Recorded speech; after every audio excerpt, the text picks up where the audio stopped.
Hey everyone, it's Brian and Max from IGN, and we got some incredibly exciting news last night. If you love anime, Neon Genesis Evangelion is coming to Netflix. What does that mean, and why should people care? This is one of the most beloved cult classic anime series out there, and up until now it's been incredibly hard to track down the original series and subsequent first few movies legally or affordably. So Netflix getting it makes it nice and accessible for all kinds of people. You don't have to do any weird piracy stuff, and you don't have to pay hundreds of dollars for Blu-rays. So you don't have to steal it and get spywares or go broke. It's on Netflix. It makes it easier for everyone. But anyway, Neon Genesis Evangelion, the original 1995 anime series, and the two subsequent movies, Life, Death or something, and then End of Evangelion, which is the really big, crazy finale, are all coming to Netflix. This is huge because these are really hard to track down legally.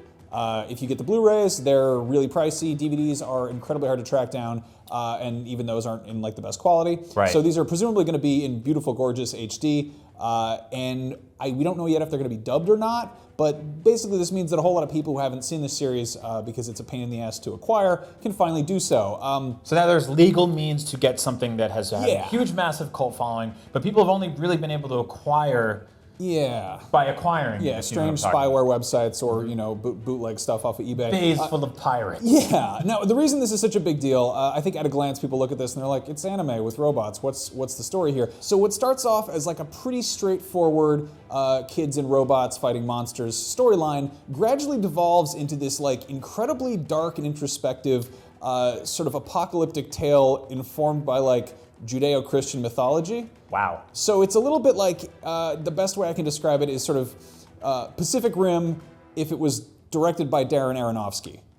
Okay, It gets really dark and really screwed up to the point that effectively when it was being made, Hideaki Anno, he had pretty much a nervous breakdown while he was making it, and he channeled a lot of that feeling into the end product, and sort of the proper series, it kind of falls off. No, not to spoil anything, it's a 20-year-old series at this point, but it gets very weird and strange, and a lot of people were they were like, oh, this is brilliant, this is art when it first came out, and other people were like, that's not an ending, what's wrong with you? And so there was enough demand that he went ahead and produced sort of an alternate ending, which is the End of Evangelion movie, which is also coming to Netflix. Okay.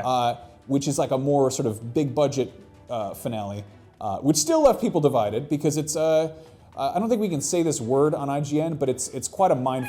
Okay. Yeah, they'll put a robot over that. Yeah. So to get the sort of through line through this, it's a show, like what's the order that people should consume these when watch the original series of Neon Genesis Evangelion. Which is what, how many episodes? It's like 26 episodes, which is pretty manageable. They're 22-minute episodes. And then watch, basically there's the two movies. There's one that's called like Death True. It's got some weird name to it, which is pretty much a synopsis of the very tail end of the show. You can kind of skip that one if you've seen the series, but then End of Evangelion is sort of an alternate retelling of the original series. Oh. Now, there are 3 other movies that exist out there, which are called the Rebuilds, and they're effectively remakes entirely. Are those coming too? Those, I don't believe so. Those are readily available on Blu-ray, and a lot of people, when people recommend Evangelion, jump on those, and they're like, that was fine. And they're cool, they're gorgeous, they've got some robot action, but they don't have that same level of utter mind that the original show does. Right. So for a lot of people, they're getting kind of their first exposure to this, very strange and sort of formative work of robot fiction. So now, I guess the other big question with most anime is, will this be dubbed, subtitled? Like, how will people consume this? We don't know for sure. There is a dub that exists out there that ADV Films did back in the late 90s, which a lot of people really like.